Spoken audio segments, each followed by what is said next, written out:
Hello, I'm Michael Holmes, freelance journalist, and today it's my great pleasure to talk to Ben Norton. Ben, you are a journalist and analyst who has reported from Latin America for many years. You now live in Beijing, China, and your work has appeared in outlets such as the BBC, Sky News, Al Jazeera, Democracy Now!, and The Intercept. You are also the founder and editor-in-chief of Geopolitical Economy Report. We'll put a link to that because I highly recommend you go there to check out Ben's work, the Geopolitical Economy Report. What I love about it is that you have like this in-depth analysis, like with a very global outlook and a very historical outlook. So you really go in depth, which most journalists don't do. Today I would like to talk with you about the past and present of China and Latin America, a little bit India also, and in general about the devastating impact that Western colonialism and imperialism has had and still has on the global South. So, welcome, Ben. Thank you. Thanks for having me, Michael. It's a pleasure. You've been living in Beijing for some time now. So, how does everyday life there differ from what many in the West might expect? Is it like a totalitarian nightmare and you're like, what's it like No, there? not at all. I mean, these stereotypes are so ridiculous. I really would invite people to come visit. It's actually become very easy for Europeans, and I think a lot of people watching this will probably be in Europe. And in most European countries, you can now come to China without applying for a visa. You can just get the visa at the airport. And there are so many European tourists here now. And I've spoken with some, and they're always so surprised at how life is in China. First of all, how there's like no police presence. And I say this as someone originally from the United States, which when you travel around the world, you realize how extremely militarized US society is, how Mhm. police are everywhere. They're all heavily armed. Not only do they have guns, but there are many US police departments with like military grade equipment. And you come to China, you barely even see any police. The vast majority don't even have weapons. So this idea that China is this crazy police state, I mean, if you're in the US is objectively more of a police state. In terms of everyday life, a lot of people are also surprised by the quality of the infrastructure, especially coming from Europe. I mean, in the US, infrastructure is not very good, but in Europe, at least historically, infrastructure had been good, although there's been a massive shortage of investment. And even in countries like Germany, infrastructure is falling apart. Whereas in China, I mean, over 40% of Chinese GDP goes into investment. Whereas you look in the West, it's in the US, it's less, it's half, around 20%. It's even less in the UK. Even in many Western European countries, it's dropped significantly. I mean, China has invested so much in good quality public transportation. I go on the high-speed rail very frequently, often at least once a month to other cities, and it's amazing. It's very efficient, very clean, very fast. And the metro system is great, very fast. I mean, so the infrastructure is amazing. And then also something that people constantly comment on, and especially women, is how safe it is. And to be fair, this is not just in China. This is also in other parts of East Asia like Korea and Japan. But in the case of China, it's remarkable because, a few decades ago, China was still in the 1950s, China was one of the poorest countries on earth. Its GDP per capita was lower than that of Haiti, of Sudan, one of the poorest countries on earth. And now, after lifting 800 million people out of poverty, and you can see the development with your eyes, but also it's so safe. And you can talk to older Chinese people who talk about how when they were kids, there was a lot of violence. But in the past several decades, there's now basically no violence, no violent crime at least. And foreigners often comment on that. Like women can walk around at night and they're not afraid of any issues. So honestly, like things have been really great. I'm not saying everything's perfect in China. There are obviously are issues. One major issue has been the cost of housing in major cities, which is why the Chinese government 5 years ago tried to pop the real estate bubble, and they have succeeded in letting a lot of the air out of the real estate bubble by limiting the amount of debt that real estate developers could take on. And this did bring down real estate prices in the major cities, the tier one cities like Beijing and Shanghai. And if you go to like the what they call the tier two or tier three cities, the cities that aren't that actually many of them are still big, but that aren't as major, like Chongqing or Xi'an, or Hangzhou, like their real estate is much more affordable. But it definitely is true that it's an issue in major cities. But I mean, the thing is that the government's actually trying to solve these problems, whereas in the US and in many parts of Europe, there's a cost of living crisis. Many people cannot afford housing, and the government is not taking these kinds of actions necessary. Like, for instance, China is now investing a lot in public housing, in social housing. So, I mean, honestly, the quality of life is very, very high in China, which is why a lot of people are surprised when they come here. And it's also why even GDP per capita measurements can be misleading because you constantly hear these reports in the West that, like, for instance, in the US, GDP per capita of Mississippi is higher than GDP per capita of people of Spain. But then you actually look at the quality of life of people in Spain and the quality of life in people in Mississippi. And obviously, you see a huge difference. And that's because in the US, the economy is completely financialized. And 20% of US GDP and growing comes from the financial sector. So, I mean, the reality is that what China has accomplished is really remarkable. And there's at this point, especially in Europe, there's not really an excuse not to come to see it with your own eyes. Yeah, so to me, like the rivalry between China and the West is the most dangerous conflict in the world today, and that's for two reasons. One is a conflict over Taiwan, and there are like war games that show that would be completely devastating, not only for Taiwan, that would look like Ukraine today, but also for especially for China and probably also for the US. And let's not forget they have a lot of nuclear weapons too. China doesn't have as many nuclear weapons as Russia, but it would be bad enough. They can definitely drop them on US cities. And so a war over Taiwan would be a nightmare. And there is another reason that I believe is even more important, and that is that right now we have an AI arms race between the US and China. So the US and China are both trying to get ahead in artificial intelligence because many experts are saying we're just a few years away from general artificial intelligence, and whoever develops that first, will get to rule the world, basically. So, and that is used as an excuse to say we cannot regulate AI. And I think the need to regulate AI is the most important issue for humankind today. Because if we can regulate it the right way, it has the potential to help us get rid of poverty, climate change, and basically all the global, humanity's major problems. But if we get it wrong and we don't regulate it, in the worst case, it could kill us all. And they're just great dangers. And as I understand it, I'm not an expert on AI, but as I understand it, most experts would agree with what I just said. So we have to regulate AI. And for that, it would be so important that we have better relations. It doesn't have to be like great relations. We can have our differences on Taiwan and other issues, but we need normal relations with China. So what can you say from like your view from Beijing? Is it possible to have good relations with China, or is China like hell-bent on conquering the world by force and taking over, the global system and then turning the world into a dictatorial nightmare? Well, obviously that's not at all what's happening. It's ridiculous. You raised some interesting points there. I'll try to get to all of them on AI, Taiwan, China, US rivalry. I'll start with this idea of Chinese domination. It's completely absurd. First of all, China has not fought a war since 1979, whereas we know that the US is at war every single year.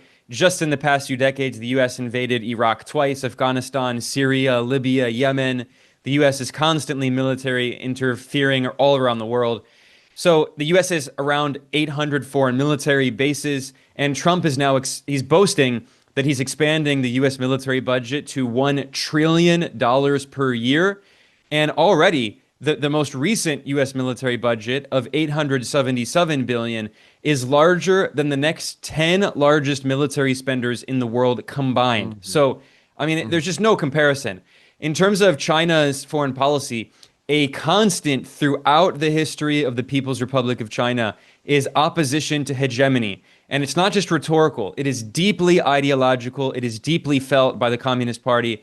You go through all of the leaders, despite their many differences in China. You go back to Mao Zedong with the founding of the PRC in 1949, through with the reform and opening up that was initiated in 1978 by the Chinese leader Deng Xiaoping, and to today, in what they call the new era of socialism with Chinese characteristics under China's current president, Xi Jinping. Despite all their many differences, a commonality linking all of them is that they always emphasized that China's foreign policy is based on opposition to hegemony, imperialism, and colonialism. These are terms they often use in Chinese. They constantly say we are against hegemonism. 霸权主义 is the Chinese term. They constantly say that. And they mean it. So for instance, in the 1970s, when China normalized diplomatic relations with the US and also with Japan, one of the points of diplomatic tension was that China required both of the US and Japan to jointly sign an anti-hegemony agreement. This is what China has always done because they believe it very deeply. And China promotes a very different kind of foreign policy, which they call mutually beneficial win-win cooperation, which is rooted in, the socialist revolution and this idea that they need to create a new kind of foreign relations that is not based on simply extracting surplus value and profits from other countries. I mean, they truly have a kind of developmentalist view of the world, and they say, how can we work together? So yeah, we benefit, but you also benefit from those relations. So, I mean, that's absurd. The Taiwan issue is a very unique issue. And even comparing it to Ukraine is a bit misleading. I know it's often done, but Ukraine is not part of Russia. According to international law, Taiwan is part of China. The United Nations recognizes that there is one China. Taiwan is part of China. Even technically, the United States and European countries, when they normalized relations with the PRC, mostly in the 1970s, they agreed to recognizing the one China policy. And ironically, even the old Kuomintang party, the KMT, that governed Taiwan until the 1990s. And by the way, Taiwan was a military dictatorship from 1949 until the late 1980s. And even in the first election, the Kuomintang actually won that election, basically continuing the military regime. So this idea that Taiwan represents like Western liberal democracy, you have to ignore the modern history of Taiwan. But anyway, the point is that even the KMT, the old Kuomintang party, they also believe in the one China policy. The difference is that they think that one day they will reconquer the mainland, which is obviously never going to happen. But the point is that, these Western countries that have been supporting separatist groups in Taiwan, they're violating the very foundations of their diplomatic relations with China. When they normalize relations, they recognize the one China policy. I often point out, go to the website of the International Monetary Fund, the IMF. This is an organization based in Washington. The US is the only country with veto power. It's basically an arm of the US. And yet they acknowledge on their website, they say Taiwan province of China. So this is a problem that is a uniquely Chinese problem. It's not even like Ukraine. I mean, Ukraine is also a kind of unique because Ukraine was part of the Soviet Union, but the Soviet Union no longer exists. Ukraine is an independent country. According to international law, Taiwan is not an independent country. So, I mean, that whole issue is grossly exaggerated.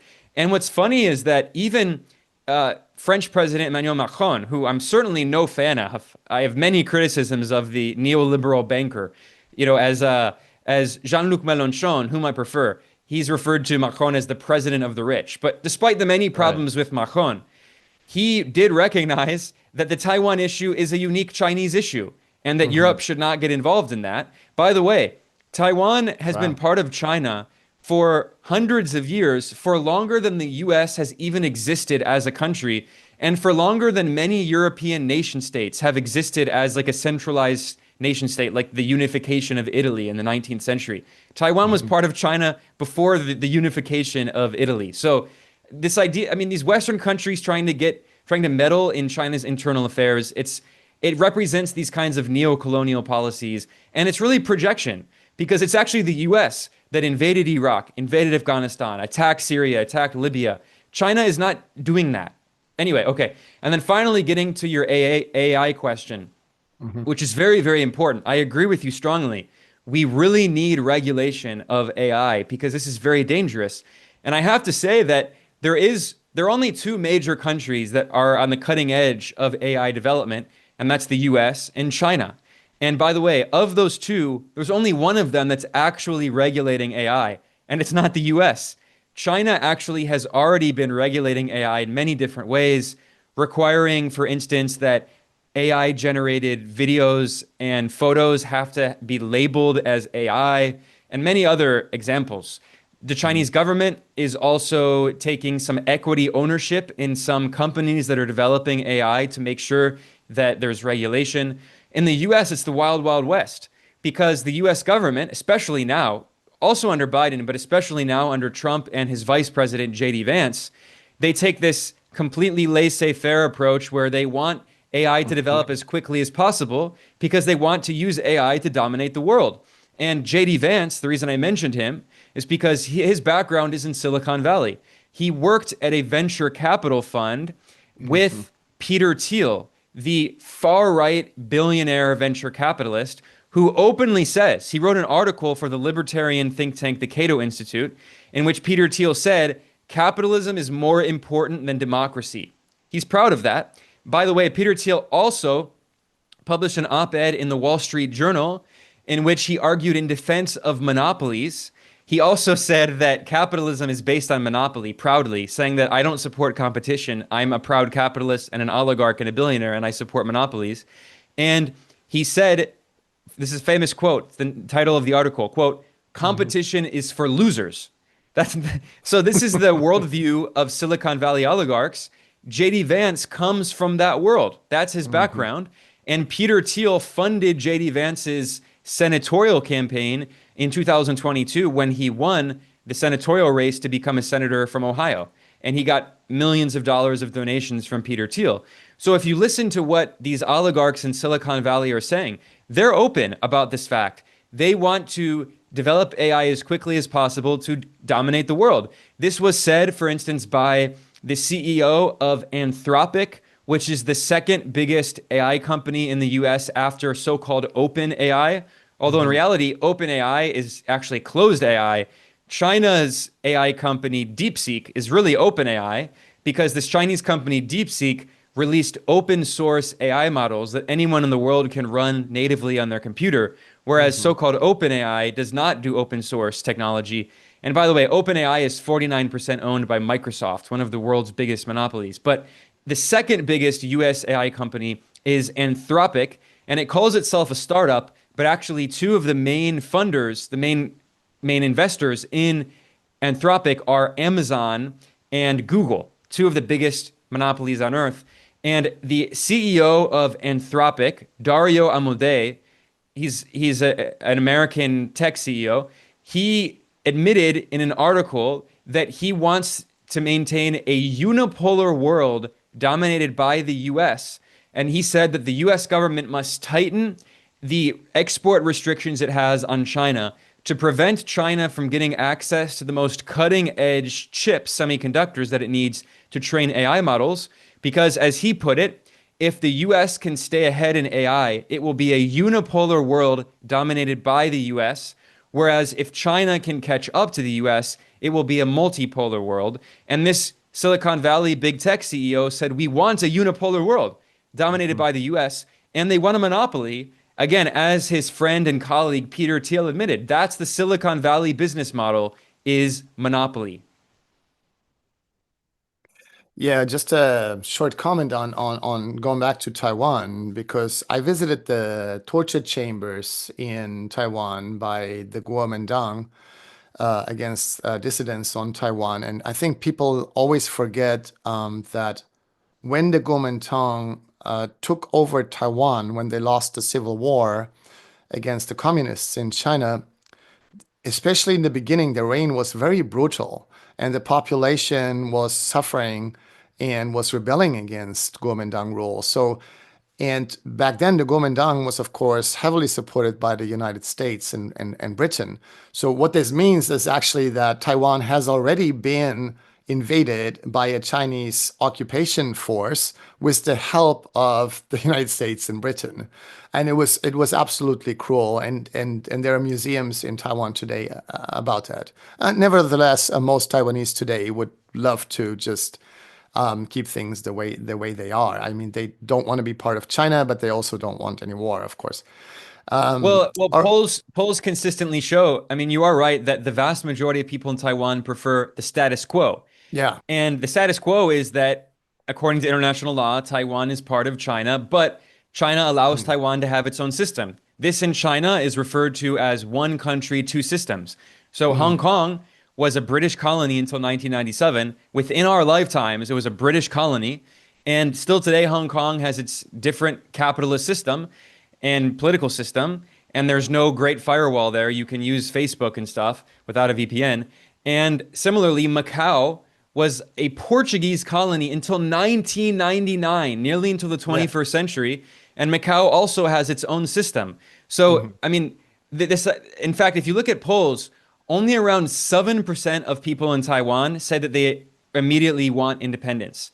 It's only a tiny fraction of the population who say we want to be independent today and be a separate country.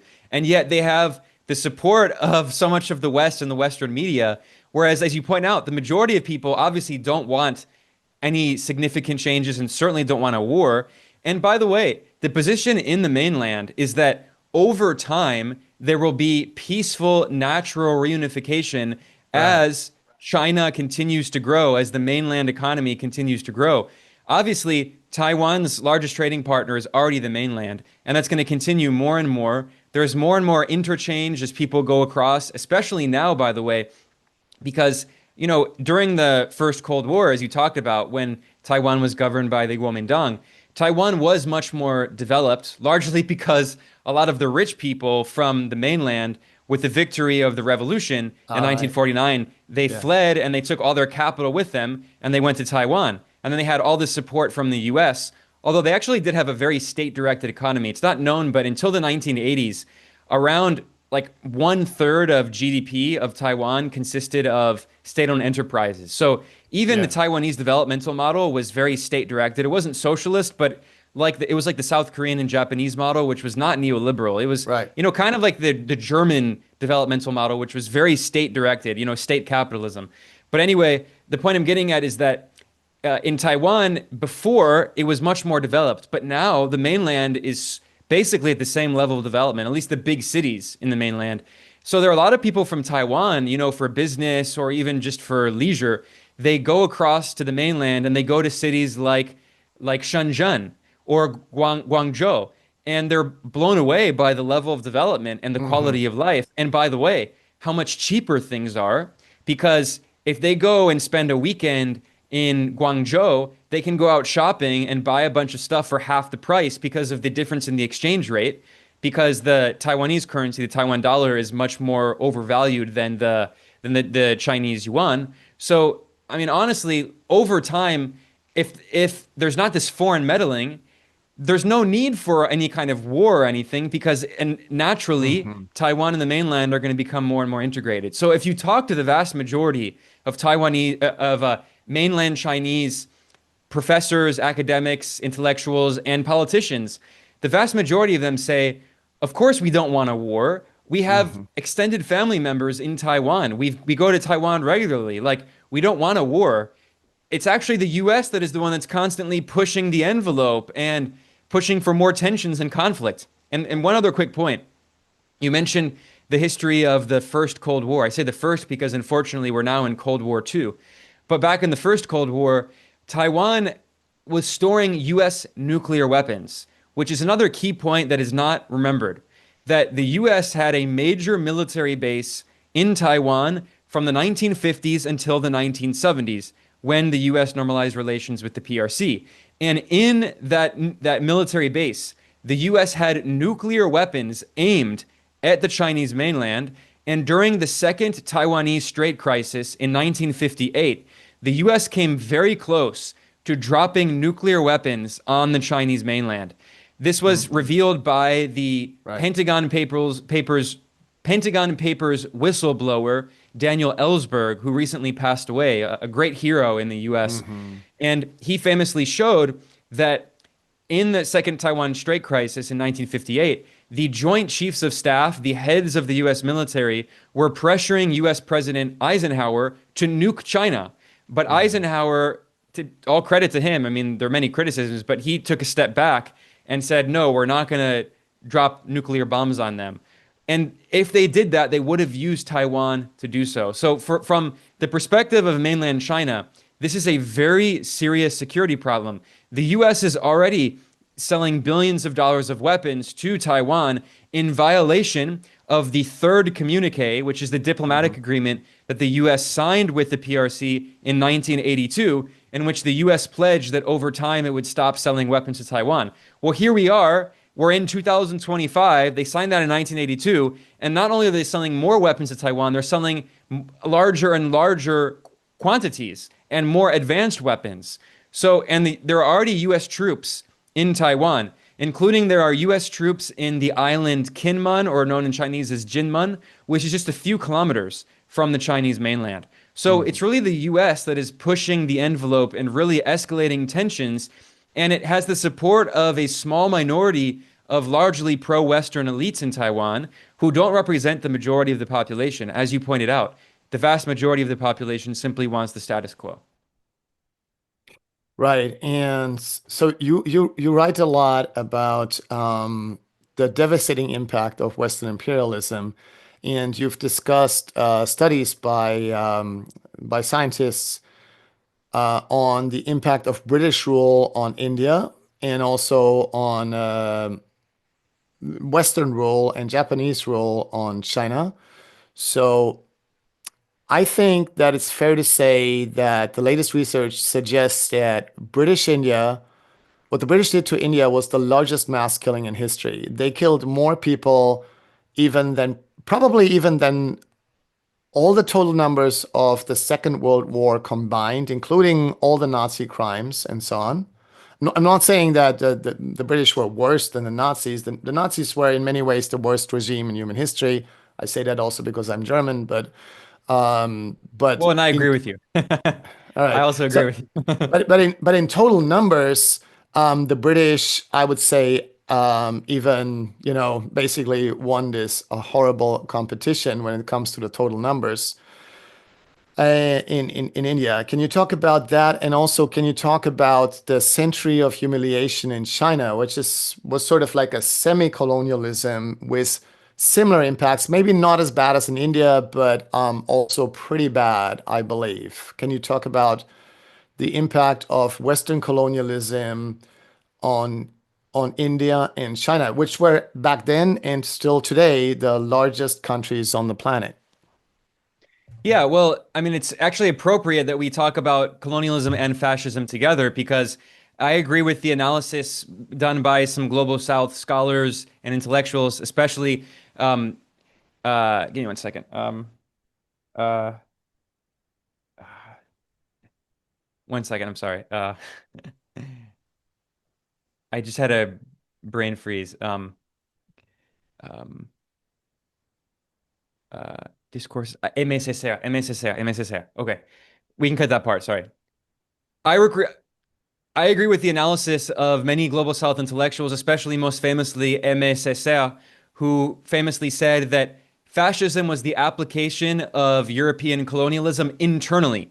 So the crimes committed by Nazi Germany against nations internally, against groups like Jews and Romani and Poles and other Slavs, those crimes committed internally by the Nazis were similar to the crimes committed previously by the German Empire in Southern Africa.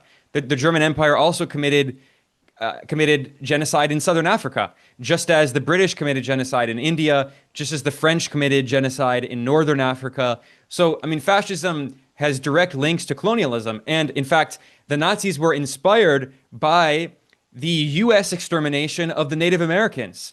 There is now research about how the Nazis were influenced by Jim Crow as well, the Yeah. apartheid policies carried out in the United States against Black Americans. So these are all linked, and it's not like some oppression Olympics where we have to say, who's the worst of them all and make a hierarchy. They were all obviously very evil and very bad. But in terms of what the British Empire did in India, let's keep in mind, the Nazis were in power for, you could say, roughly 14 years or so. The British controlled India. They colonized India for nearly 200 years. So Right. yeah, the Nazis committed a lot of crimes in a relatively short period of time. The British Empire committed a lot of crimes over 200 years. And that's why a lot of the more contemporary research now has significantly increased the death toll of British colonialism. And there are now tolls by serious scholars who say over 100 million Indians died Right. under British colonialism. And there were regular famines under British colonialism. Now, the most famous in the West is the Bengal famine of 1943, because this is during World War II, and Churchill personally ordered the British colonial administrators to export rice and food from Bengal and from India as people were starving to death and millions of people died. And most serious scholars, objective scholars, now recognize that the Bengal famine was caused by British imperial policy and it was entirely preventable. And of course, there are many other examples. That's the most famous one. But there are also examples throughout the 19th century and before that in the early 20th century. So, I mean, the British Empire's crimes are just incredible, what it did. And it's not just the death toll, it's also the underdevelopment. Because when India was colonized by the British Empire, it actually had a higher level of literacy and in some levels, in some metrics, higher level of human development before British colonialism than after. This has been pointed out by many serious Indian scholars that, for instance, illiteracy was probably the lowest in the entire world in India after the end of British colonialism, because all they did Right. was educate a small handful of elites. And in terms of the economic devastation, before British colonialism, India had certain industries that were very well developed. For instance, India had some of the best textiles in the entire world. And this is one of the reasons why Western colonialists went to India, not just for spices, but also to get textiles and other artisanal products. And that industry was destroyed by the British Empire because the British Empire insisted on exporting its own textiles to the colonies. There's this trope claiming that the British Empire was a free trade empire. It's not really true entirely in the sense we think about free trade today. The British Empire imposed free trade on its colonies. So this is what the South Korean development economist Ha Jun Chang refers to as free trade colonialism. So yeah, the British Empire forced India to have free trade, while the British government was actually implementing strong protective policies and tariffs to protect its own domestic industry. So Britain deindustrialized India and turned India into an agricultural colony where India exported raw materials, agricultural goods, and other commodities to the British Empire, to London, and then the UK exported its manufacturers to India, and you had this unequal exchange. And the Indian economist Utsa Patnaik has done estimates using British imperial documents. This is all the documents that exist, the data, and she came to the conclusion that in a conservative estimate, over 200 years of British colonialism, the British Empire siphoned out over 45 trillion US dollars of wealth from India. And this is important not just because it underdeveloped India, but also because this capital, a lot of that was used to industrialize Europe. And it was capital used to industrialize the settler colonies of the British Empire. So, for instance, the British Empire exported a lot of capital to the United States, because it was previously a British colony, of course, to Australia. So, and even to South Africa, which was a British colony. So it was not just the capital that went to the UK itself, but also that went to other parts of Europe, continental Europe, and that went to the British settler colonies. So this is why India was called the crown jewel of the British Empire. And it also allowed the British Empire to constantly balance its balance of payments. because ever since the end of the British Empire, in the past few decades, in particular with the rise of neoliberalism, the UK's current account deficit, its trade deficit with the rest of the world, has been growing and growing and growing. And it was previously the colonies that allowed the UK to have a captive market for its exports, which weren't necessarily the best exports, but they were imposed on its colonies. And here we are today, and the UK is now a pretty insignificant economy in the world. And that's largely because the British Empire ended.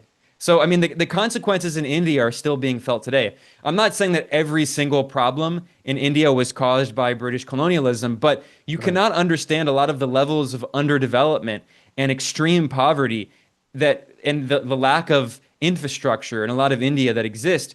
You can't understand that without understanding 200 years of British colonialism. Now, briefly, you asked about the century of humiliation in China. Right. I mean, it was quite similar, but it wasn't as direct. The British Empire directly ruled over India. And when we talk about India, we include modern day Pakistan and Bangladesh. I mean, this is such a massive region of the world. I mean, today, the population of those three countries is nearly 2 billion people. Just India alone is 1.4 billion people, the most populous country on earth. So in terms of China, they were not directly ruled over by the British Empire, but they were partially colonized. And this started usually people say that the beginning was in 1839 with the first Opium War. And what was the goal of the first Opium War? Again, it was free trade colonialism. It was to forcibly open China to so-called free trade, that is, to importing manufactured goods from the British Empire. Because previously, the Qing dynasty, the monarchy in China, had a very protectionist economy and did not want to have significant trade with the West. Famously, the British ambassador MacArthur was sent over to Beijing, well, actually, I guess Nanjing, but he was sent over to China. Actually, Beijing it was. And then he had a meeting with the Qing government, and they said, we don't want any of your manufacturers. We have our own manufacturers. We have our own textiles. It was the British that wanted to get access to, one, Chinese tea, two, Chinese silk and other textiles, and also they wanted, three, access to Chinese ports, because British merchants wanted to use especially Guangdong in the southern part of China, and then also Hong Kong, to trade with other parts of Asia. The Chinese refused to open their ports to the British merchants, and they refused to lift their protectionist economic policies, so the British Empire attacked them. And then they imposed the opium trade on China. And the goal of the opium trade was to reverse the balance of payments issue that the British Empire had. Because what happened is that the British Empire was importing a lot of silk and textiles and ceramic goods and tea from China. So what happened is that over time, China had a trade surplus with the British, and the British had a trade deficit. So there was a drain of silver going from the UK to China. And this angered the British Empire. So like Donald Trump today, they tried to impose these colonial policies on China to reduce their trade deficit, because China didn't want anything the UK would sell to them. Just like today, China doesn't want that many things that the US will sell to them, except like semiconductors, which the US refuses to sell to them. Anyway, I mean, there are parallels here to what the US is doing to China today. So the British Empire got people addicted to opium through illegal smuggling of opium. Opium was not allowed. It was illegal. The British imposed opium addiction on the Chinese to try to reduce the trade deficit. And where did that opium come from? It came from modern day Afghanistan and Bengal. It came from, again, the parts that were colonized by the British Empire that we were just talking about. So all these things are linked. And what happened is that the Qing government publicly, it destroyed the opium reserves that were being smuggled by British merchants in a public act of condemnation of opium. And in response to that, the British Empire used that as an excuse to justify attacking the Qing, claiming that that was an act against the British Crown. The British Crown, after the fact, they nationalized the opium, claiming it was the property of the Crown and not the private merchants. And then they used that as an excuse to attack China. and that was the beginning of the century of humiliation. They forcibly opened Chinese ports, starting with Guangdong, and then also they colonized Hong Kong, and they forcibly opened other ports across China, and they imposed so-called free trade on China, and then other Western colonial powers joined in. So I mentioned that, the British colonized Hong Kong, the Portuguese Empire colonized Macau. And then you even had, for instance, the Germans that colonized part of northeastern China. And then they had a fight with the Japanese, which also colonized northeastern China. And the Russians colonized the Tsarist Empire, the Russian Tsarist Empire colonized part of northeastern China. And then famously, in 1900, you had the Eight-Nation Alliance, which consisted of 8 Western countries, including the British, the French, the Russians, and the Americans. The US empire joined in this 8-nation alliance that invaded China and occupied the capital, occupied Beijing in 1900. I mean, this is very recent history. So all of that history needs to be kept in mind when we try to understand how China sees the world today. And it was the revolution in 1949 that ended the 110 years of partial colonization in the century of humiliation. And famously, a few days before the victory of the revolution, that was on the 1st of October of 49, but a few days before, in September, Mao Zedong gave a famous speech in which he said, "The people of China have risen up." And if you listen to a lot of the rhetoric from Mao in this famous speech, he was saying, look, we've been partially colonized for over 100 years. And then we also had the reactionary feudal lords, the corrupt feudal lords that prevented China from developing. So again, it's not just Western colonialism. It's also, as Mao put it, he said it was a struggle over 3 mountains. The mountains of partial colonialism, feudalism, and and bureaucratic capitalism, he called it. So feudalism, capitalism, and colonialism. Those were the 3 mountains that the people of China climbed over with the victory of the revolution in 1949. And today, I mean, this is why there's a strong nationalist spirit, because they see many of the policies carried out by the US as echoes of the century of humiliation. Yeah, also it should be mentioned that the West heavily interfered and has a lot of responsibility for the Taiping Rebellion, which was the largest civil war in history, with about 20 million deaths. So that's an important issue, is often forgotten.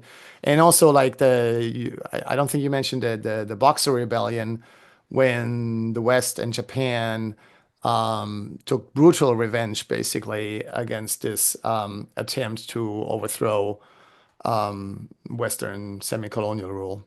But I want to go a bit to Latin America, because you've been there for many years.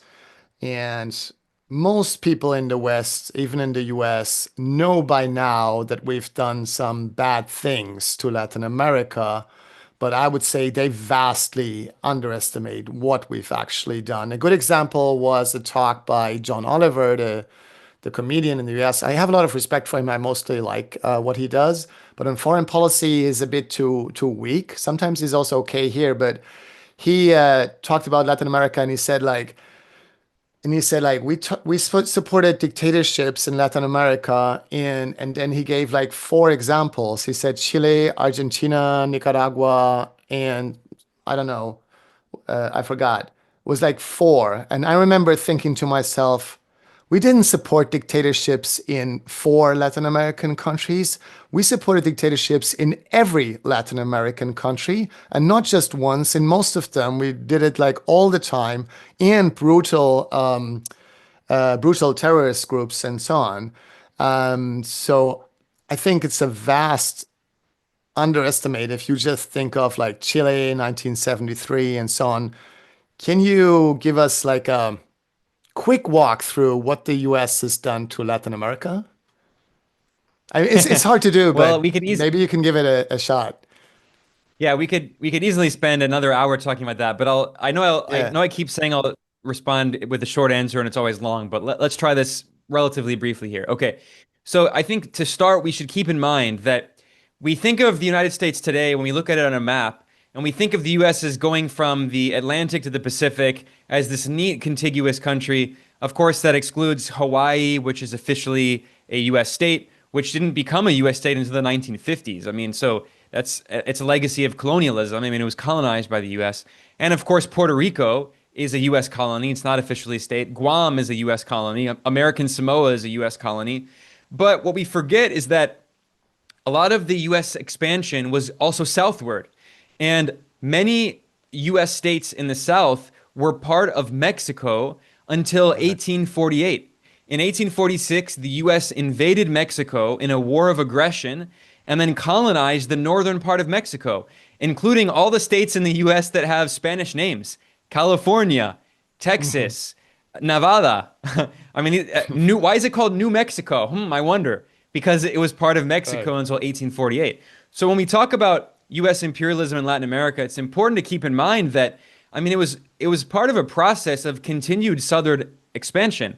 And while the US was, the US hasn't territorially expanded since the 1950s, really, but up until then, the US continued to expand more and more and was trying to take more of Mexico and even parts of Central America. Now Trump, he keeps pledging that he's going to colonize more parts of the world: Greenland, Gaza, potentially Canada, but also Mexico and the Panama Canal. And Trump keeps saying, we built the Panama Canal because the US supported these elitist, these rich capitalist forces in Panama back when it was part of Colombia. And famously, these wealthy Panamanian oligarchs went to New York and they had a meeting at a luxury hotel in New York City where US capitalists gave them funding and resources to declare independence from Colombia, to break off so they could use Panama to make a new canal. So, I mean, this history is very recent. This is less than 200 years old. And then so the US created the Panama Canal, and then the Panamanian government nationalized it, and now the US is trying to colonize it again, treating Panama like a colony. So this history is still very relevant today. You talked about the military dictatorships in Latin America. I mean, yeah, the US installed military dictatorships all across the region, and the US militarily occupied many countries all across Latin America. If you look at a map, every single country in South America and almost all of them in Central America have been militarily invaded by the United States, or there's been a military intervention by the United States, including under Reagan in Panama. Let's not forget that. Right. And also Grenada in the Caribbean. So let's not also forget that there were the famous filibusters in the US who were not to be confused with the term filibuster used in the US Congress. The filibusters were colonialists in the 19th century who were funded by US oligarchs like Cornelius Vanderbilt. These US capitalists gave these colonialists money. They were like private mercenaries who went to Latin America to colonize regions. They famously did it in Texas successfully, and they tried to do it in Central America. So famously, William Walker was a US colonialist who was sent by Cornelius Vanderbilt to Nicaragua, and he was this white guy who declared himself the president of Nicaragua, and then he restored slavery in the area that he claimed that he ruled. And then there was a civil war. They called it a civil war. It was actually an international war because William Walker was supported by Vanderbilt and U.S. capitalists trying to colonize Nicaragua, and they were fighting against the local Nicaraguan population, and the Nicaraguan conservatives, the right-wing oligarchs, allied with William Walker against what at that time were called the liberals, who were like, French Revolution-inspired liberals, revolutionaries. And they had this, what they call a civil war in Nicaragua. They destroyed the country, and eventually William Walker was defeated. But this was all across the region, in Honduras, and of course in South America as well. I mean, so the U.S. literally tried to colonize many of these countries throughout the 19th century, and then by the 20th century, we were seeing the end of formal colonialism and the rise of neo-colonialism, the end of the formal European empires, and the U.S. could no longer formally colonize countries openly. Although in 1898, the U.S. colonized Cuba, the U.S. fought a war with Spain in the Spanish-American War, and in 1898, the U.S. colonized numerous parts of Latin America, including Cuba, Puerto Rico, and still today, Puerto Rico is a U.S. colony. And Cuba was basically a de facto U.S. colony until 1959 with the victory of the Cuban Revolution. The U.S. also colonized the Philippines, and the U.S. colonized Guam, which remains a U.S. colony until today. And then after that, you enter the era of neocolonialism, of indirect colonialism, and you have all of these military dictatorships backed by the U.S. So the most famous, of course, is Chile, when in 1970, the people of Chile elected the socialist Salvador Allende. He won fair and square a democratic election. Famously, the U.S. National Security Advisor, Henry Kissinger, wrote, "The people of Chile should not be allowed to elect a socialist. This is not up to the Chilean people," he said. And then the Nixon administration, Richard Nixon, the U.S. president, ordered to, quote, "make the economy scream," end quote. And the U.S. put a blockade on Chile, like the blockade on Cuba, like the blockade on Venezuela, to try to suffocate the Chilean economy. And the reality is that the U.S. did significant damage to the Chilean economy. In the lead up to the 1973 coup on the 11th of September, the first 9/11, if you will, in the lead up to the coup, there was hyperinflation in Chile, like the hyperinflation in Venezuela. So the U.S. destroyed Chile, and then they installed the far-right military dictator, Augusto Pinochet, who, by the way, brought a bunch of former Nazis who had fled to Latin America. He invited them into Chile to torture leftists, famously in the notorious prison camp Colonia Dignidad, which was run by an infamous former Nazi, André Schäfer. And then all across the region, you had a very similar story. So in Bolivia, you had a brutal far-right military dictatorship that also brought in a bunch of former Nazis. In Argentina, you had the right-wing dictatorship of Videla, who was also, like Pinochet, a neoliberal. So the first ever country in the world that imposed these neoliberal free market policies was Chile, under the guidance of the Chicago Boys, economists trained at the University of Chicago. Famously, the right-wing U.S. economist Milton Friedman visited Santiago in Chile to meet with Pinochet to advise him on his economy. And it was a similar story in Argentina. And Paraguay, same story. Brazil, same story. I mean, all across the region. And this is not just, history from the 60s and 70s and 80s. This is history still today. In 2018, the U.S. backed a very violent coup attempt in Nicaragua. I have lived in Nicaragua for several years. I have interviewed people whose family members were killed in the coup attempt. I interviewed a guy who was a security guard at a mayor's office in Masaya, the Nicaraguan city. He was kidnapped and tortured by these far-right coup plotters backed by the U.S., funded by the U.S. in Nicaragua in 2018. And they tortured him and he lost his arm. And that was 2018. They failed to overthrow the Sandinista government, but they did succeed in the 1980s. After the U.S. for decades propped up a military dictatorship run by the Somoza family, and then the people of Nicaragua had a revolution in 1979 that overthrew the dictatorship and had a new revolutionary socialist government. So what happened? The Reagan administration launched a terror war using the CIA to train the famous Contras. By the way, Contra in Spanish is short for contrarrevolucionario or contrarrevolución, which means counter-revolution or counter-revolutionary. And the Contras were funded and trained by the CIA to use terror tactics and torture to destroy the Nicaraguan economy and overthrow the Sandinistas. And they succeeded in doing so. So, I mean, this history, it never ended. And then another recent example is in 2019, the U.S. backed another coup attempt in Venezuela with this puppet Juan Guaido, who had never participated in a presidential election. And yet the Trump administration, the first one, recognized Guaido as the so-called interim president of Venezuela, and then told its puppets in Latin America to do the same, like the multimillionaire oligarch president of Argentina. And then U.S. allies in Europe also recognized this guy, Juan Guaido, who had never participated in a presidential election, and yet they claimed that he was the so-called president of Venezuela, and they stole billions of dollars of Venezuelan assets. Still today, the Bank of England has billions of dollars worth of gold that belong to this gold is the property of the Venezuelan people. It belongs to the Central Bank of Venezuela, and still now, the central bank, the Bank of England, refuses to give it back to Venezuela.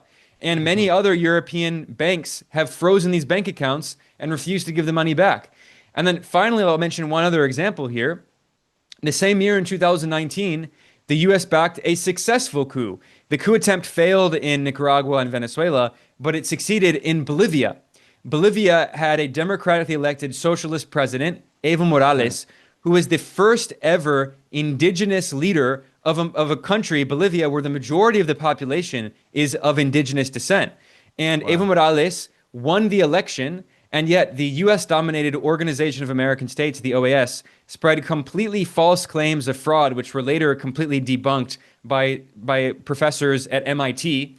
And what happened? They used these fake allegations to justify a violent coup that overthrew Evo Morales. They terrorized the population. They killed many indigenous people, and they installed these far-right Christian fundamentalists who referred to the indigenous majority as satanic hordes and claimed that they were not true full citizens, trying to create like a kind of apartheid system against the indigenous Bolivians.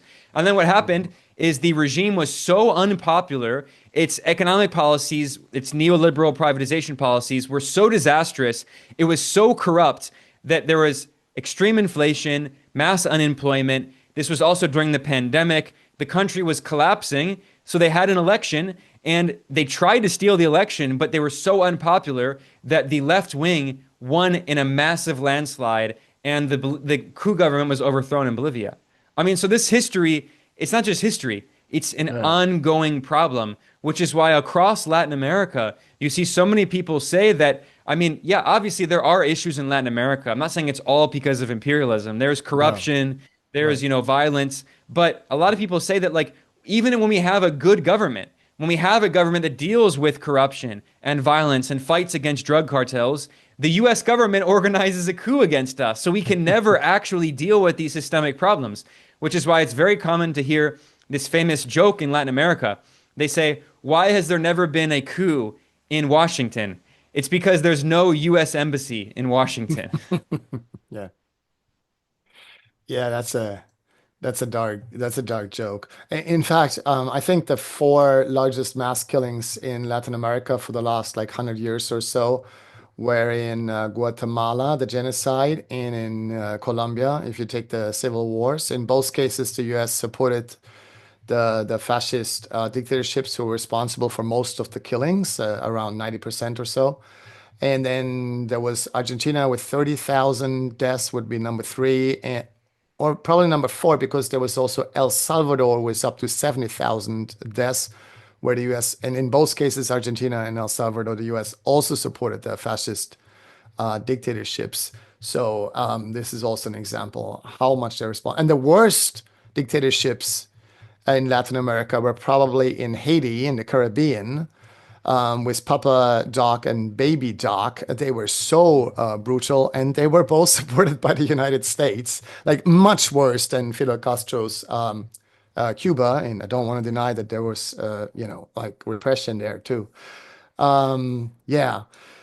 So I a mean, last, saying that, like talking about repression in Cuba and comparing it to military dictatorships, it's just absurd. I mean, yeah. I know you're just trying to be like both sides, but it's completely absurd. I mean, if you look at the human rights record of Latin America, Cuba probably has the best human rights record. I mean, look at, for instance, look at the Human Development Index, look at the level, despite the brutal sanctions and blockade on Cuba. I mean, there were some people who were killed in Cuba at the very beginning of the revolution, but a very small number. And the number of deaths in Cuba is, you can count like, it's like maybe 3 digits. It's so small. And in Cuba, meanwhile, despite all of the many problems caused by the blockade, the infant mortality rate in Cuba is lower than the infant mortality rate in the United States. And the life expectancy in Cuba is one of the highest in the region. The access to healthcare.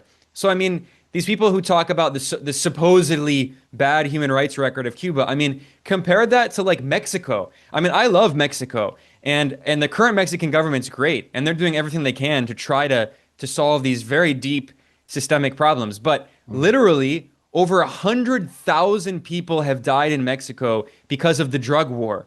I mean, Cuba, I mean, it's like 0.1% of what's happened in Mexico, and the U.S. is responsible for so much of this. In the case of Mexico, by the way, There are no gun stores in Mexico. There's one gun store, which is a military gun store, and it's basically impossible to get a gun there without a license from the military. 99% of guns in Mexico come from the United States. And there are constantly complaints by the Mexican government. The previous president, Andrés Manuel López Obrador, AMLO, he filed a formal complaint against the US government because drug cartels in Mexico are somehow getting access to military grade equipment from the United States. So it's just like the weaponization of the idea of like human rights in Latin America is so absurd. The more closely allied countries in Latin America are with the US, there's a direct correlation with them having the worst human rights record, as you just pointed out. Yeah, also like most of the deaths from the criminal violence in Mexico and other places is of course related to the war on drugs, and that is led by the United States, forced on many Latin American countries by the United States. And of course, most of the illegal drugs that these cartels are fighting over in Mexico and before that in Colombia and so on, still in Colombia also, And now is Ecuador. and yeah, and Ecuador now and many other places is of course they are fighting over the black market, which is the result of drug prohibition, which doesn't work. So the U.S. also and also Europe to some degree has a lot of responsibility for the crime problems of Latin America in that sense. And of course, it's also a result of economic inequality. Well, And by the and demand. Where do those drugs go? Where does all the cocaine go? The vast exactly. majority goes to the US and Europe. Yeah, I think it's 90% or so. Yeah, exactly. And it doesn't work at all. It doesn't help drug addicts in the US that, that Mexicans are dying over the black markets. Um, yeah. By the way, I was married to a Costa Rican, and they celebrate their greatest national hero, Juan Santamaria, who kicked out William Walker, the filibuster you were talking about, out of Costa Rica. And they are in many ways a success model in Latin America. But I've asked many of them, and they actually believe that one of the reasons is not the only one.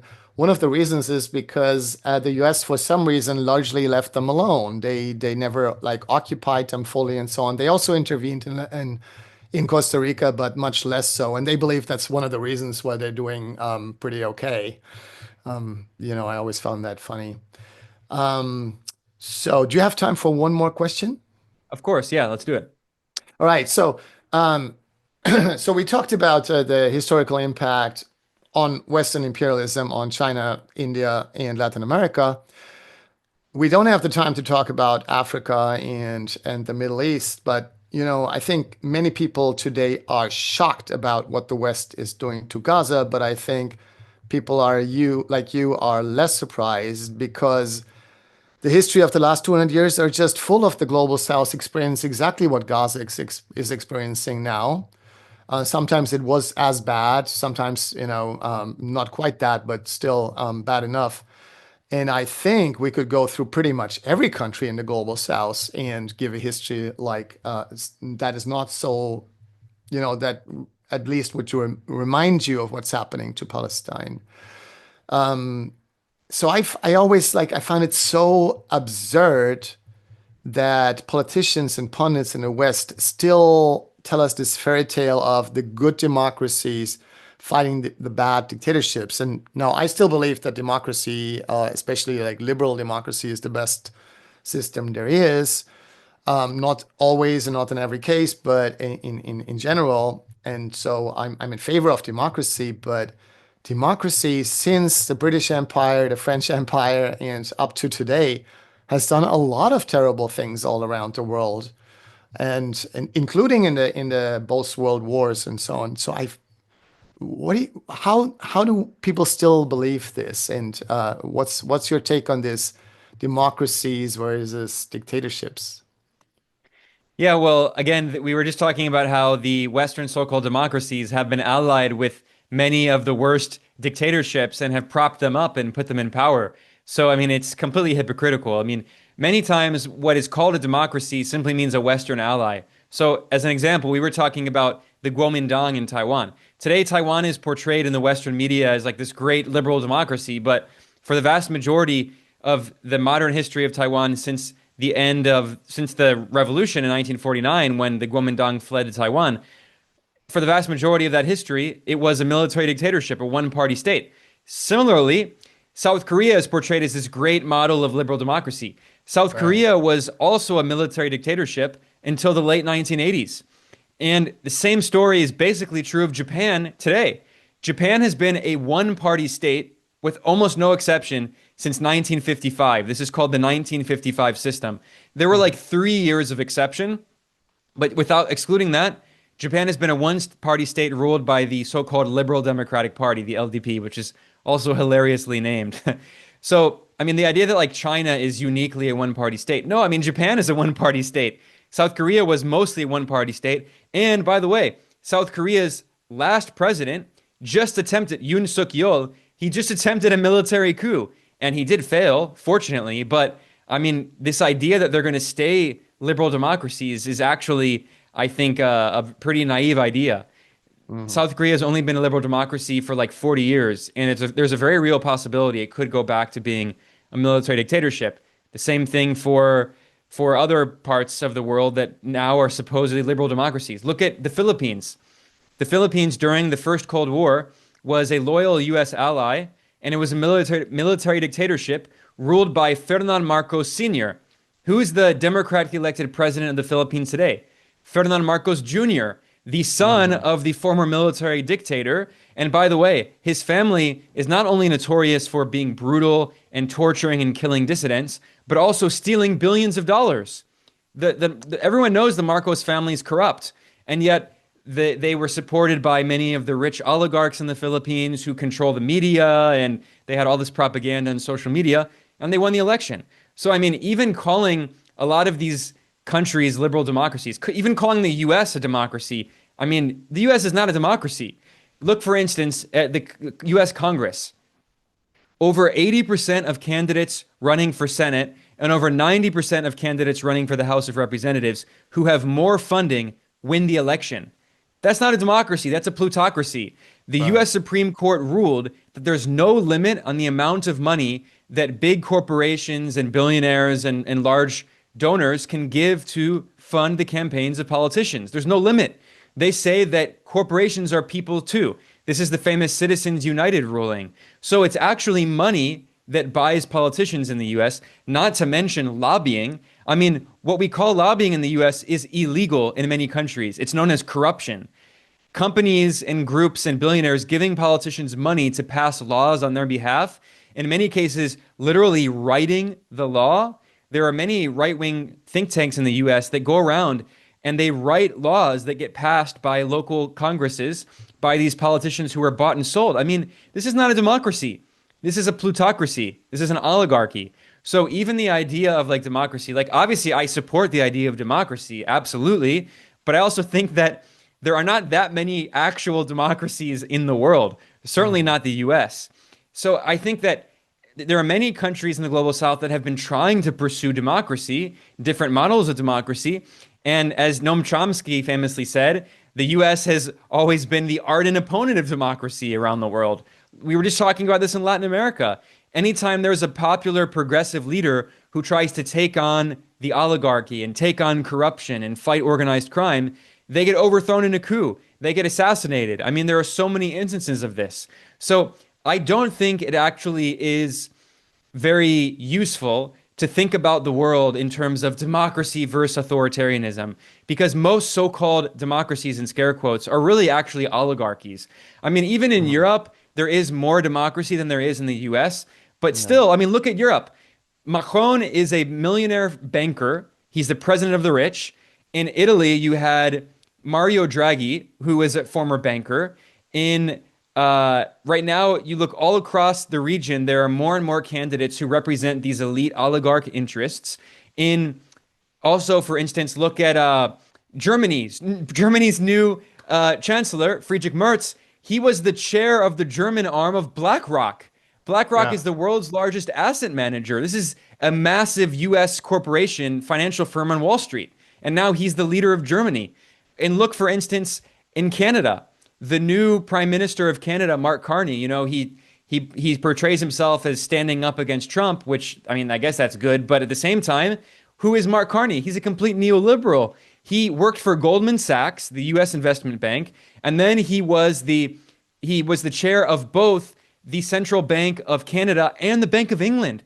He's the Canadian Prime Minister. He was previously the governor of the British Central Bank, and now he's the Prime Minister of Canada. I mean, these are not very democratic systems. They are oligarchic systems. So I think it's much better to think about democracy in a more expanded sense because, famously, you go back to the ancient Greeks. Even they recognized that they were obviously against democracy, but they recognized that what they saw as democracy, they saw it as something bad because they saw democracy as ruled by the actual people, and they preferred an oligarchy ruled by the property owners. The Roman Empire, the Senate in Rome, was an oligarchy controlled by the property owners. And look at the US Congress today. It's still not that dissimilar from the so-called ancient democracies that they're inspired by. I mean, again, they were not really democracies. So especially when you're looking at the global south, and also when you recognize that in order to defend their sovereign national projects in many of these countries, they have to often have very strong states, and they often have to have policies that find a balance for civil liberties. Because obviously I support the idea of civil liberties, but you have to have a balance because first of all, you have the extreme of like the US where when you say you have free speech, but in reality, it's only billionaires and big corporations who have free speech, and they control all of the social media platforms. And if you say something they don't like, they'll kick you off the social media platforms or they'll sue you. I know this as someone who's been a victim of frivolous lawsuits by rich people who, if you're a journalist and you write something they don't like, they try to sue you with frivolous lawsuits and bankrupt you. I mean, Europe, I think has a more sensible approach to this idea of like free speech, full whatever. But at the same time, I mean, even then, like if you're a global South country and you have the US is funding all of these media outlets to spread propaganda to destabilize your government, and then you take action like Mexico has done, like Nicaragua, Bolivia, Venezuela, Ecuador, all of these countries have taken action against US government-funded media, so-called media outlets, which are really just propaganda outlets funded by the National Endowment for Democracy and the U.S. Agency for International Development to destabilize their countries. Sometimes they have to take action against these groups. In the case of Nicaragua in 2018, I remember very clearly that these U.S.-funded so-called media outlets were literally calling on people to go out in the streets to overthrow the democratically elected government. In one case, the U.S. government-funded media outlet Confidencial, they transmitted live broadcasts calling for people to go and kill the president, Daniel Ortega. This was a U.S.-funded so-called media outlet, a so-called news outlet. So obviously the Nicaraguan government shut down their office because they're openly calling for people to go out and kill the president. That's not free speech.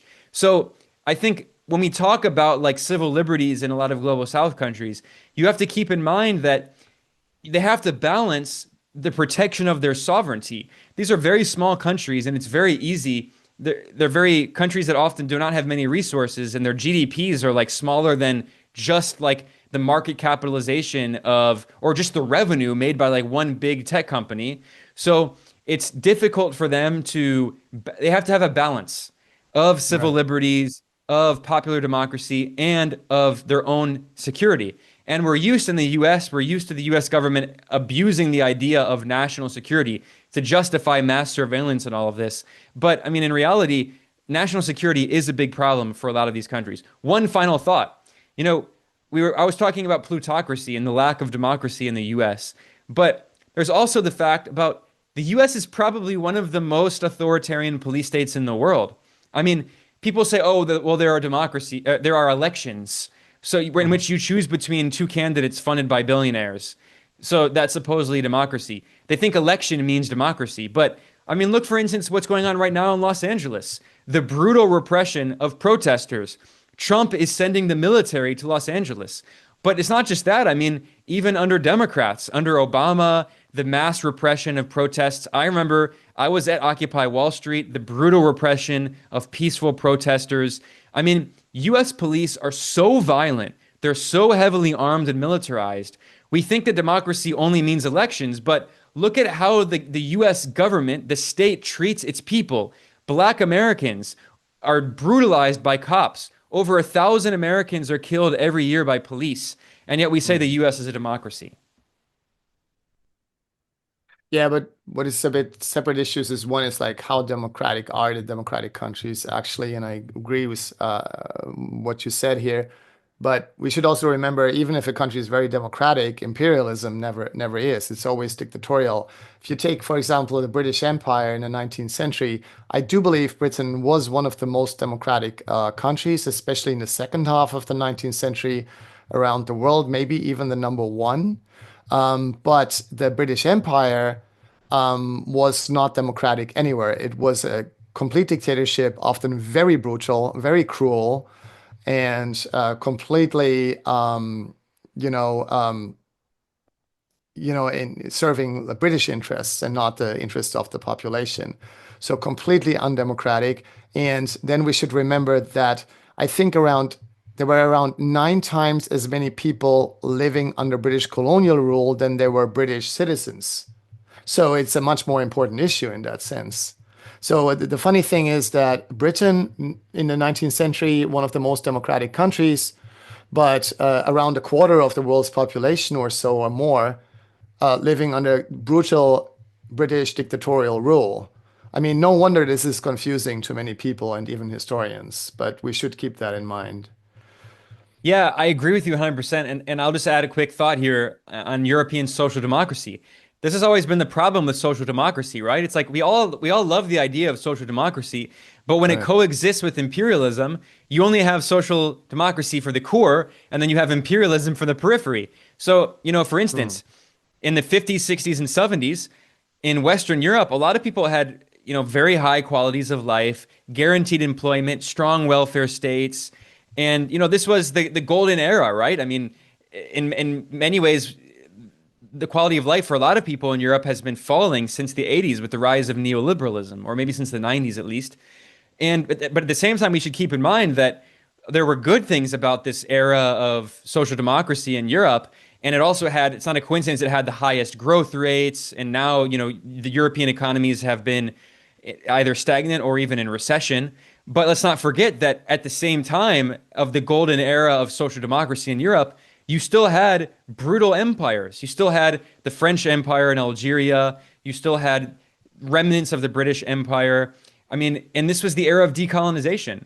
So we have to also ask how much of the social democracy that Europe benefited from in Hmm. that era was made possible through exploitation of the colonies. And now that Europe has lost many of its colonies, you also had the rise of neoliberalism. But I mean, how much of it also was because they can no longer extract a lot of that surplus value from the colonies? I mean, I think it is possible to return to a higher standard of living in Europe without imperialism, but it's going to take actual socialism, and it's going to take, returning to many of those policies, but much more, much further than we saw in the 50s, 60s, and 70s. Yeah, and I believe let's put it this way. I think most African Americans, I mean, I'm not sure, but most of them would probably agree with me if I say that the people of Gaza and the people of Yemen has in the last 20 years have suffered even more from US policies than they themselves did. And that was bad enough, I think. Well, it But I depends don't want to when. I speak for mean, them, so I don't know. I mean, yeah, in the case of Gaza, I mean, it's a unique case. It's just like it's so incredible, just the complete destruction of a society. But I Right. mean, at the same time, let's not forget that, you know, Jim Crow was extremely brutal. There were so Yeah, many it people who was were like that. killed and were Yeah. hanged and lynched. So yeah, I mean, like I said, I think we should Yeah. always try to avoid. I'm not saying that you were doing this, but like we Yeah. should avoid trying to make things like an oppression Olympics and saying like these are the most Absolutely. oppressed people. And I know you weren't doing The that, the but yeah, past was that bad. Yeah. I mean, I think yeah. and I think that's why so many African Americans sympathize with the Palestinian zone because they believe like that's what it was like for us. And it still to some degree is like that still. They feel reminded a lot of their own past and the present. Yeah, well, this gets back to this point I was mentioning earlier by Aimé Césaire that fascism is the application of colonialism internally. And what for Black Americans, first under slavery and then under Jim Crow, I mean, what was Jim Crow if not basically fascism? I mean, what was Of course. slavery if not like very, very proto fascism? I mean, it was It Also was apartheid. pre-capitalist in Yeah. many ways, but like very similar to fascism. Yeah. All And right. like another example is like, look, apartheid South Africa. Apartheid Hmm. South Africa was very similar. If you were a black South African, I mean, there were a lot of similarities to fascism. Absolutely, and many of the leaders of apartheid in South Africa sympathized, of course, with the fascists in So Germany yeah, I think initially. I really think you cannot understand fascism without understanding its deep roots in colonialism and It's how these exactly. capitalist countries, they've always relied on the super exploitation. Obviously, workers are exploited inside capitalist countries, but they've Right. often relied on the super exploitation of workers in the colonies. And when you Right. no longer have those colonies, you know, the German Empire collapsed. So you had the rise of fascism to super exploit nations inside Europe, and they wanted to expand territorially like the colonialists did. So I really think that fascism and colonialism are basically siblings. I mean, they're very similar phenomena. And today, as we see the rise of the far right again, look at Donald Trump. I mean, I'm not saying that like Donald Trump is the next Hitler or something, but I mean, there are Mm. fascistic elements certainly of Trump. And one part of it is he says we're going to expand the territory of the U.S. He complains we haven't expanded in decades. We should expand more. We're going to colonize Mm. Gaza and Greenland and Panama. And Trump, in his inauguration speech, he invoked manifest destiny, which again just shows these direct links. Manifest destiny was the ideology of westward expansion, of the colonization and the ethnic cleansing of the indigenous nations of the Americas. Yeah, and it should be pointed out again and again that Adolf Hitler's conception of like the reason why he invaded the Soviet Union was to make Lebensraum, to have the soil and to have the slaves and to have the colonies. And he compared he said like we have to do to Russia and Eastern Europe what the British have done to India and what the Americans have done to the Native Americans. So that was like his model for this huge crime that left 27 million Soviet citizens dead. Yeah, it's colonialism. It was a That's what it quite is. it was the most brutal form of colonialism, basically. Yeah, exactly. It was the most militarized modern form with all of the industrial technology and just a brutal war machine. Yeah, And I, and and I, then and some I, sort of I really extra hope we have to do edge. everything we can to stop that from happening again. And Exactly. what my real concern is not to let Germany off for the all the horrific crimes that Germany has committed, but I really hope that the US doesn't become even worse than that. I mean, there's a possibility. I really hope not, but uh, that's what really scares me is all the crimes the US has committed. I mean, they could actually get even worse as we see Donald Trump. Sadly, I mean, people think that Trump is like the end, but that's why I think, I mean, it's going to get worse. I mean, US politics keeps moving and further to the right every single year. Every Hmm. 4 years, every time there's an election. You know, now Democrats are rehabilitating George Bush. When I was a teenager going to protests against the Iraq war and stuff, George Bush was compared to Hitler, right? Right. And what he did in I Iraq, remember. killing a million people, was a horrific crime against humanity. Now Yeah. Democrats are praising Bush. So I mean, what's going to happen in 20 years from now? That's what really scares me is the Well, in, direction that in the US is going in. in numbers, it could get actually absolutely get worse because we could have nuclear war with Russia, which would leave 90% of humankind dead. That would be like 100 Yeah. holocausts. And then, of course, we could have like completely unsupervised AI developing in the US, going crazy and killing all of us in the next 10 years. And that could start in the United States. And if we're blind to it, if we just believe that, oh, well, better in the US than in China, and it can't be that bad because they know what they're doing, right? So they may kill us all. Great Yeah, ending. well, it's a sad note to end on, but Yeah, I this agree. It's very dangerous. this was such a dark talk. Yeah, but I loved it. It was very informative. So I think the best place to catch your work would be the Geopolitical Economy Report. We'll put a link to that. I highly recommend it. Thank you so much for doing this. I hope we can do it again sometime because I know you have so much to talk. We could talk about Africa and for hours Yeah, so I hope we can do it sometime. Of Thank you course. so Thanks for much. having me, Michael. It was a great discussion. Great. So thank you. Have a good day.